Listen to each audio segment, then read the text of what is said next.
நண்பர்கள் அனைவருக்கும் வணக்கம். இன்னைக்கு இந்த காணொலியில ஒரு அருமையான கதையை தான் நான் உங்ககிட்ட சொல்ல போறேன். கண்டிப்பா இந்த கதை உங்க எல்லாருக்குமே பிடிக்கும்னு நம்புறேன்.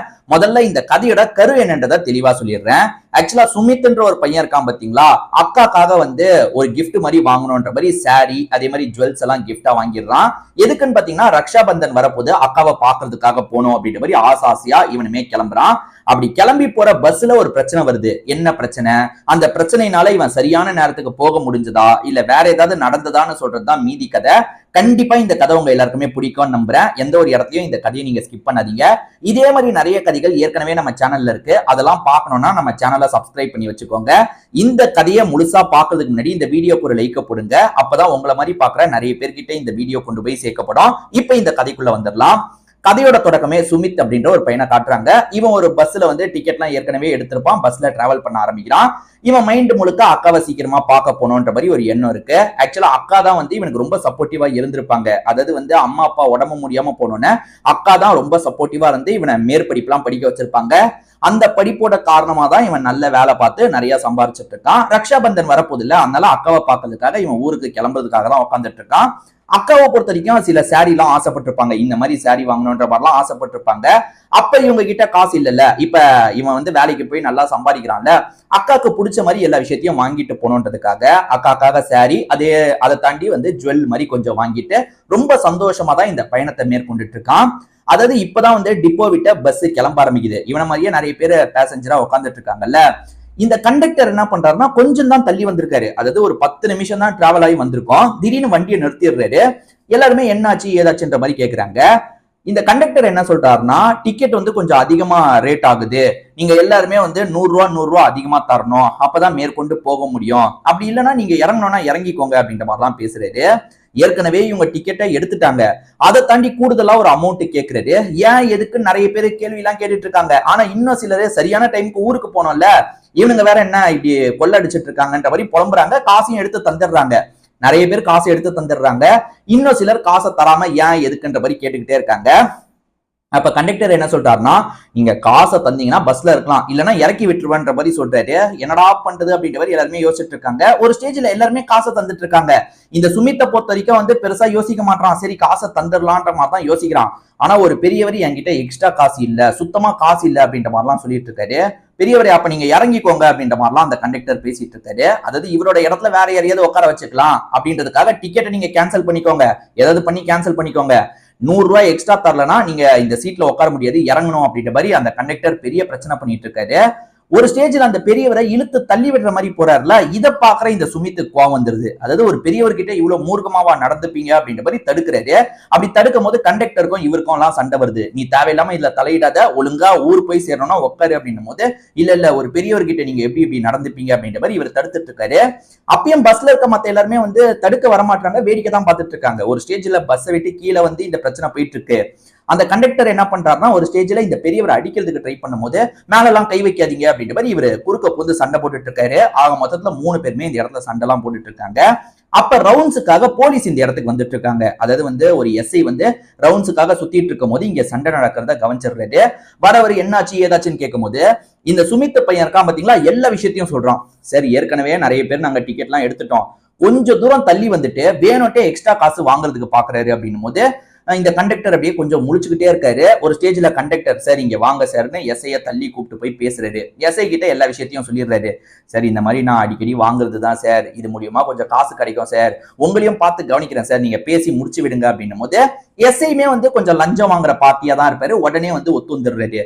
இப்ப எஸ்ஐ பேசி முடிச்சுட்டு வராருல, ஏ தம்பி நீ எதுக்கு தேவையில்லாம பிரச்சனை பண்ணிட்டு இருக்க, அந்த பெரியவர் சரி அந்த பெரியவர்கிட்ட இதுக்கப்புறம் காசெல்லாம் கூட வாங்க தேவையில்லை, நீ பஸ்ல ஏறி உட்காரு, பஸ் கிளம்பிட்டோம் அப்படின்னு மாதிரி சொல்றாரு. ஏன்னா இந்த பெரியவர்கிட்ட இருந்து 100 ரூபா வாங்க தேவையில்லை, ஏற்கனவே தேவையான ஆளுங்க கிட்ட காசை வாங்கியாச்சு. சரி இவ்வளவு பெரிய பிரச்சனை ஆனதுனால கண்டக்டரும் விட்டுலான்ற மாதிரி நினைக்கிறாரு. இப்ப எல்லாருமே காசை தந்துடுறாங்கல்ல, 2-3 பேர் தராம இருப்பாங்க, இந்த சுமித் உட்பட 2-3 பேர் தராம இருப்பாங்க, அவங்க கிட்டயாவது காசை வாங்கிடலான்ற மாதிரி கண்டக்டர் நினைக்கிறாரு. நீங்களாம் காசை எடுங்கன்னும் போது சுமித் என்ன சொல்றான்னா, நான் இதுக்கு காசு தரணும், போலீஸ் இருக்காரு, நீ போலீஸை வச்சுட்டு காசு கேட்பியான்னும் போது போலீஸே கொஞ்சம் அந்த கண்டக்டருக்கு சப்போர்ட் பண்ற மாதிரி பேசுறாரு. தம்பி எதுக்குப்பா தேவையில்லாத பிரச்சனை, காசை தான் தந்துட்டு நீ போற வழிய பாருன்னும் போது சுமித்துக்கு புரிஞ்சிருது இவருமே காசு வாங்கியிருக்காரு, அதனாலதான் அவனுக்கு சாதகமா பேசிட்டு இருக்காருன்றது புரிஞ்சிருது. சார் ஒரு போலீஸா இருந்துட்டு நீங்க இப்படி பண்றது சரியா சார், இப்பெல்லாம் நீங்க பண்ணாதீங்க சார், தப்பு சார். இவன் வந்து எங்களை மாதிரி எத்தனை பேரை ஏமாத்துவான், அந்த காசெல்லாம் அவன் என்ன சார் பண்ணுவான், கொள்ளையடிச்சிட்டு இருக்கான் சார், எல்லாருமே கஷ்டப்பட்டு காசை சேர்க்கிறோம், இவன் கொள்ளையடிச்சிட்டு இருக்கான்ற மாதிரி சுமித் பேசுறாரு. இதை கேட்கிற எஸ்ஐக்கு கோவம் வருது.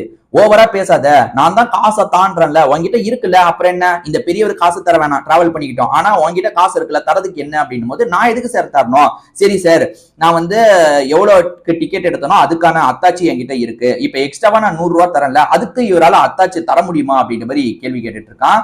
என்ன ரூல்ஸ் பேசிட்டு இருக்கியா அப்படின்ற மாதிரி எஸ்ஐ பயங்கரமா கோவப்படுறாரு. இவன் இந்த மாதிரி பண்ணி தான் சார் கெடுத்துட்டான், அது பாருங்க இப்ப பாருங்க நீங்க வர அளவுக்கு எல்லாம் வச்சிட்டான் சார், சீக்கிரமா ஏதாவது பண்ணுங்க சார், இல்லைன்னா இவனை வண்டியில ஏத்தாம நான் கிளம்பிடுறேன் சார் என்னும் போது சுமித் அதுக்கும் விட மாட்டான். எப்படி என்ன வண்டியில நீ ஏத்தாம போவ, நான் கரெக்டா போனோன்ற மாதிரிலாம் சொல்லிட்டு இருக்கான். சுமித் இவ்வளவு நேரம் அவனோட திங்ஸ் எல்லாம் கையில வச்சுக்கிட்டே பேசிட்டு இருக்கான்ல, இந்த கண்டக்டர் என்ன பண்றாருன்னா இவனை புடிச்சு தள்ளி விடுறாருல, அந்த திங்ஸ் எல்லாம் பக்கத்துல இருக்க அந்த சகதி மாதிரியான இடத்துல விழுந்துருது. அதாவது அக்காக்காக சாரி எல்லாம் வாங்கியிருந்தான்னு சொன்ன பாத்தீங்களா, அதெல்லாம் தண்ணியில போய் விழுந்துருது. இவன் பயங்கரமா ஃபீல் பண்றான், கோபமும் வருது, ஏன்னா புடிச்சு தள்ளி விட்டாங்கல்ல சார், அவன் என்ன இவ்வளவு மூர்க்கமா தள்ளி விட்டுட்டு இருக்கான், நீங்க என்ன சார் வேடிக்கை பார்த்துட்டு இருக்கீங்க, ஏதாவது பண்ணுங்க சார், இல்லைன்னா உங்க சீனியர் கிட்ட போவன்ற மாதிரி சுமித் பேசுறான். இல்ல எஸ்ஐக்கு கடுப்பாயிருது, எது என் சீனியர் கிட்டே நீ போவியா, உனக்கு அவ்வளவு தைரியமாடா அப்படின்ற மாதிரி எஸ்ஐ என்ன பண்றாருன்னா இவனை போட்டு அடின்னு அடிச்சிட்டு இருக்காரு. எல்லாருமே வேடிக்கை தான் பார்த்துட்டு இருக்காங்க, ஏன்னா கண்டக்டர் இப்படி பண்ணும் போதே யாருமே துணிஞ்சு கேள்வி கேட்கல, இப்ப எஸ்ஐயை போட்டு அடிக்கிறாருல, எல்லாருமே அமைதியா பார்த்துட்டு இருக்காங்க. ஒரு ஸ்டேஜ்ல எஸ்ஐ என்ன சொல்றாருன்னா, இவனை என்ன பண்ணுமோ நான் பாத்துக்கிறேன், பொய்யான கேஸ் போட்டு இவனை நான் உள்ள தள்ளுறேன், நீ வந்து எனக்கான கமிஷனை தந்துட்டு போன்ற மாதிரி கண்டக்டர் கிட்ட சொல்லும் போது அந்த கண்டக்டர் இருக்காருல இந்த எஸ்ஐக்கு தர வேண்டிய காசெல்லாம் எடுத்து தந்துட்டு இருக்காரு. இது நடந்துட்டு இருக்கும் போது இந்த வழியா ஒயிட் கலர்ல ஒரு கார் வந்துட்டு இருக்கு. என்ன இந்த வழியா கார் நிக்குதுன்ற மாதிரி யோசிக்கிறாங்க, ஏன்னா எல்லாருமே கிராஸ் பண்ணி போயிட்டு இருக்காங்க, இவங்க சண்டே பெருசா கண்டுக்கல, ஏன்னா கம்மி வண்டி தான் வருது, அவங்களுமே கிராஸ் பண்ணி போயிட்டு இருக்காங்க. ஆனா இந்த கார் மட்டும் இவங்களை நோக்கி வந்துட்டு இருக்கு. என்ன நம்மளை நோக்கி வந்துட்டு இருக்குன்னும் போது உள்ள இருந்து ஒரு லேடி தான் இறங்குறாங்க, சாரி கட்டிட்டு ஒரு லேடி தான் இறங்குறாங்க. ஆக்சுவலா இந்த லேடியை பொறுத்த வரைக்கும் இந்த இடத்தோட புது எஸ்பியா இருப்பாங்க. அவங்க புது எஸ்பின்றது இந்த எஸ்ஐக்கு தெரிய மாட்டேங்குது, அவங்க பேர் அதிதி அப்படின்றது புது எஸ்பியா இருப்பாங்க, அதெல்லாம் இந்த எஸ்ஐக்கு தெரிய மாட்டேங்குது. அவங்க பாட்டுக்கு வந்து என்ன பிரச்சனைன்ற மாதிரிலாம் கேட்கறாங்க. என்ன பிரச்சனையா இருந்தா என்ன, நீங்க வண்டி எடுத்துட்டு கிளம்புங்க, அதெல்லாம் நாங்க பார்த்து பேசிக்கிறோம், நீங்க கிளம்புங்கன்ற மாதிரி எஸ்ஐ ஒரு மாதிரி ஆட்டிடியூடா பேசுறாரு. சார் என்ன பிரச்சனை தானே சார் கேட்டேன், என்ன ஆச்சு சார், எதுக்காக இவரை கீழே பிடிச்சி தள்ளி வச்சிருக்கீங்க அப்படின்ற மாதிரிலாம் கேட்கும் போது இந்த இவன் இருக்கான்ல, இந்த பையன் சுமித் இருக்கான் பாத்தீங்களா, நடந்த எல்லா விஷயத்தையும் சொல்றான். இந்த மாதிரிலாம் ஆயிடுச்சு மேடம், இந்த மாதிரி நான் நியாயத்தை கேட்டதுக்கு என்ன பிடிச்சி தள்ளி விட்டுட்டாங்கன்ற மாதிரிலாம் சொல்லும் போது அவங்க கிட்ட சொல்லி என்னடா ஆக போகுது, அவங்க கிட்ட சொல்லி என்ன ஆக போகுது, உன்னை பொய் கேஸ் போட்டு உள்ள தள்ளுறனா இல்லையா பாருன்ற மாதிரி எஸ்ஐ இருக்காருல்ல, அந்த அதிதி முன்னாடியே போட்டு அடின்னு அடிக்கிறாரு. அதிதி ஒரு சாதாரண லேடி, அவங்களால என்ன பண்ண முடியும்ன்ற மாதிரி அவங்க முன்னாடியே போட்டு இந்த சுமித் அடின்னு அடிச்சிட்டு இருக்காரு. ஒரு ஸ்டேஜ்ல அதிதியோ நிறுத்துங்க நிறுத்துங்கன்ற மாதிரி ஒரு ஸ்டேஜ்ல கோவப்பட்டு இவங்களோட அடையாளத்தை வெளிப்படுத்துறாங்க. நான் தான் இந்த பகுதிக்கு வந்திருக்க புது எஸ்பின்ற மாதிரி சொல்றாங்க. இது எஸ்பியா அப்படின்ற மாதிரி இந்த எஸ்ஐ பயங்கரமா ஷாக் ஆகுறாரு. ஆக மொத்தத்துல இதுதான் நீங்க பண்ணிட்டு இருக்கீங்களா, இந்த மாதிரி அப்பாவிங்களை தான் துன்புறுத்திட்டு இருக்கீங்களா அப்படின்ற மாதிரி கோவப்பட்டு இருக்காங்க. இவருமே வந்து இல்ல மேடம் அப்படி இல்ல மேடம் அப்படின்ற மாதிரி மழுப்புறதுக்கெல்லாம் ட்ரை பண்றாரு. நீங்க கொஞ்ச நேரத்துக்கு முன்னாடி பேசுனீங்கல்ல, அது எல்லாத்தையும் நான் ரெக்கார்ட் பண்ணிருக்கேன், நீங்க பண்ண எல்லாமே ஆதாரப்பூர்வமா என்கிட்ட இருக்கு, உங்களுக்கான தண்டனையை வாங்கி தருவன்ற மாதிரிலாம் சொல்றாங்க. சுமித்த வந்து நீ எந்திரி அப்படின்ற மாதிரி எழுப்புறாங்க. உடம்புல கொஞ்சம் சேர்லாம் ஒட்டிட்டு இருக்கல, இதெல்லாம் வாஷ் பண்ணிக்கோன்ற மாதிரி தண்ணியெல்லாம் தந்து வாஷ் பண்ணிட்டு இருக்காங்க. இப்ப இவங்களை பொறுத்த வரைக்கும் எஸ்பி தானே, எஸ்பி வந்து ஆளுங்களுக்கு கால் பண்ணி வர வச்சிடுறாங்க. இப்ப வந்தவங்க என்ன பண்றாங்கன்னா இந்த எஸ்ஐயை லாக் பண்றாங்க. மேடம் எதுனாலும் நமக்குள்ள பேசிக்கலாம் மேடம், வேணாம் மேடம் இப்பெல்லாம் பண்ணாதீங்க மேடம் அப்படின்னு காசு கொடுத்து இவங்க கிட்டயே கரெக்ட் பண்றதுக்கு ட்ரை பண்ணிட்டு இருக்கான். அதிதி பயங்கரமா கோவப்படுறாங்க. முதல்ல இவனை கூட்டு போங்க, செய்ய வேண்டிய விஷயத்தெல்லாம் செய்யுங்கன்ற மாதிரி சொல்றாங்க. அதே மாதிரி இந்த கண்டக்டரும் நிறைய தப்பு பண்ணிருக்காருல, கண்டக்டர் பண்ண தப்பம் வெளியே வருது, அவருக்கான பனிஷ்மெண்ட்டும் வாங்கி தரணும்ன்ற மாதிரி இந்த அதிதி முடிவு பண்றாங்க. அதே சமயம் சுமித் கிட்ட வந்து நீ வேற ஒரு பஸ்ஸை பாரு, நீ அந்த பஸ்ல கிளம்பு, ஊருக்கு போய் சேரு அப்படின்னோட அதிதிக்காக இவன் நன்றி எல்லாம் சொல்றான். அதாவது இந்த காலத்திலயும் உங்களை மாதிரி நல்ல ஆபீசர்ஸ் இருக்காங்கன்னு நினைக்கும் போது சந்தோஷமா இருக்கு மேடம், இவனை மாதிரி ஆளுங்களால நிறைய பேர் பாதிக்கப்படுறாங்க, இந்த கண்டக்டர் மாதிரி நிறைய கண்டக்டர் இருக்காங்க, அதனால நிறைய அப்பாவி மக்கள் பாதிக்கப்படுறாங்க, இதெல்லாம் ஸ்டாப் பண்ணுங்க அப்படின்னும் போது கண்டிப்பா நான் அதுக்கு செய்ய வேண்டிய விஷயத்த செய்யறேன், நீ கிளம்புன்ற மாதிரி அனுப்பி வைக்கிறாங்க. இவன் ஊருக்கு வந்துடுறான். ஊருக்கு வந்து அக்காவை பாக்குறான், சந்தோஷப்படுறான். அக்காக்காக சாரி வாங்கினா பாத்தீங்களா, அந்த சாரி வந்து சகதியா இருக்கு. அக்கா என்னாச்சு ஏதாச்சுன்னு கேட்கும்போது, காயம் வேற இருக்குல்ல, என்னாச்சு ஏதாச்சுன்னு கேட்கும்போது இவன் எல்லா விஷயத்தையும் சொல்றான். சாரிக்கா, சாரி இந்த மாதிரி அழுக்காயிருச்சுன்னு சொல்லும் போது, இல்ல நீ இப்படி பண்ணன்னு சொன்ன பத்தியா, அதுவே எனக்கு ரொம்ப பெருமையா இருக்கு, என் தம்பியை நான் நல்லா தான் வளர்த்துருக்கேன்னு எனக்கு ரொம்ப பெருமையா இருக்குன்ற மாதிரி சந்தோஷப்படுறாங்க. இப்ப தம்பியோட கையில வந்து ராக்கி எல்லாம் கட்டி விட்டு சந்தோஷப்படுறாங்க. இதோடயே இந்த கதை முடியுது. கண்டிப்பா இந்த கதை உங்க எல்லாருக்குமே பிடிச்சிருக்கும்னு நம்புறேன். இதே மாதிரி நிறைய கதைகள் நம்ம சேனல்ல இருக்கு. அதெல்லாம் பார்க்கணும்னா நம்ம சேனலை சப்ஸ்கிரைப் பண்ணி வச்சுக்கோங்க. இந்த கதை உங்களுக்கு பிடிச்சிருந்ததுன்னா இந்த வீடியோக்கு ஒரு லைக் போடுங்க. அப்பதான் உங்களை மாதிரி பாக்குற நிறைய பேர்கிட்ட இந்த காணொலி கொண்டு போய் சேர்க்கப்படும். திரும்பி வேற ஒரு காணொலி மூலியமா உங்களை வந்து பாக்குறேன். அது வரைக்கும் உங்ககிட்ட இருந்து விடை பெறேன். நன்றி, வணக்கம்.